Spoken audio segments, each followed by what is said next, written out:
अगर आप चैनल पर नए हैं तो कृपया सब्सक्राइब जरूर करना और कहानी को शुरू से अंत तक देखना। सौतेली बेटी की शादी। गांव के एक किनारे पर बसा हुआ था गोपाल का घर।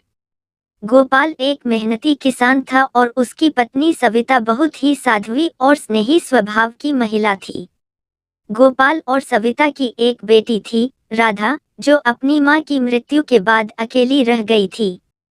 सविता की असमय मृत्यु के बाद गोपाल ने दूसरी शादी की। उसकी नई पत्नी का नाम मंजरी था। मंजरी के अपने कोई बच्चे नहीं थे, लेकिन उसने राधा को अपनी बेटी की तरह ही प्यार दिया। राधा का स्वभाव बहुत ही मिलनसार था। वह अपनी नई मां मंजरी से बहुत प्यार करती थी और मंजरी भी उसे सगी बेटी की तरह चाहती थी। मंजरी ने राधा की हर जरूरत का ख्याल रखा और उसे पढ़ाई लिखाई में भी आगे बढ़ाया। राधा को पढ़ने लिखने का बहुत शौक था और मंजरी ने उसकी इस रुचि को पूरी तरह से समर्थन दिया। समय बीतता गया और राधा अब बड़ी हो गई थी। उसकी पढ़ाई पूरी हो चुकी थी और अब उसके लिए शादी की बात चलने लगी थी। गोपाल और मंजरी ने राधा के लिए एक अच्छे लड़के की खोज शुरू की। मंजरी ने अपने रिश्तेदारों और दोस्तों से बात की और आखिरकार एक अच्छे परिवार से एक योग्य वर की तलाश पूरी हुई। लड़के का नाम राजेश था। वह एक शिक्षित और समझदार युवक था। राजेश का परिवार भी बहुत ही सुसंस्कृत और अच्छे विचारों वाला था। गोपाल और मंजरी ने राजेश के परिवार से राधा के विवाह की बात की और दोनों परिवारों में यह रिश्ता पक्का हो गया। शादी की तैयारियां जोरों पर चलने लगीं।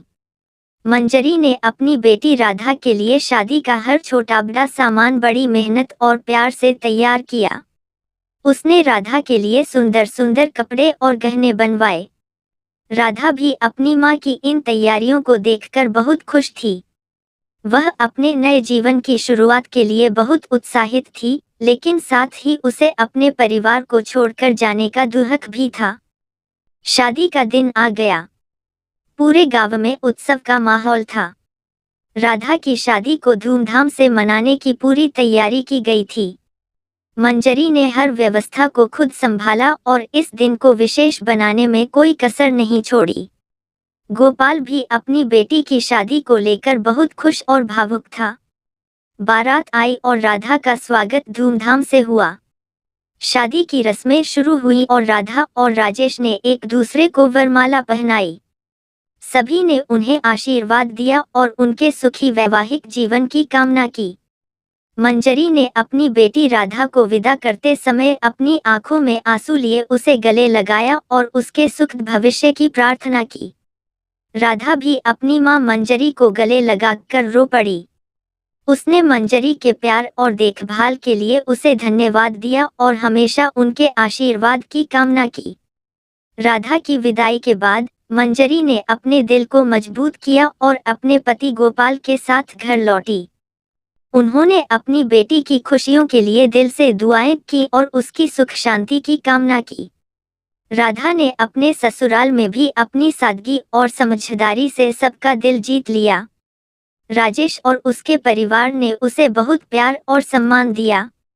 राधा ने अपने ससुराल में भी अपनी नई जिम्मेदारियों को बखूबी निभाया और सभी के साथ मिलजुल कर रहने लगी। उसने अपनी नई जिंदगी में भी अपने माता पिता के संस्कारों को जिंदा रखा और अपनी मां मंजरी के प्यार और देखभाल को हमेशा याद रखा। वह अपने ससुराल में भी सबकी प्रिय बन गई। समय बीतता गया और राधा अपनी नई जिंदगी में रच बस गई।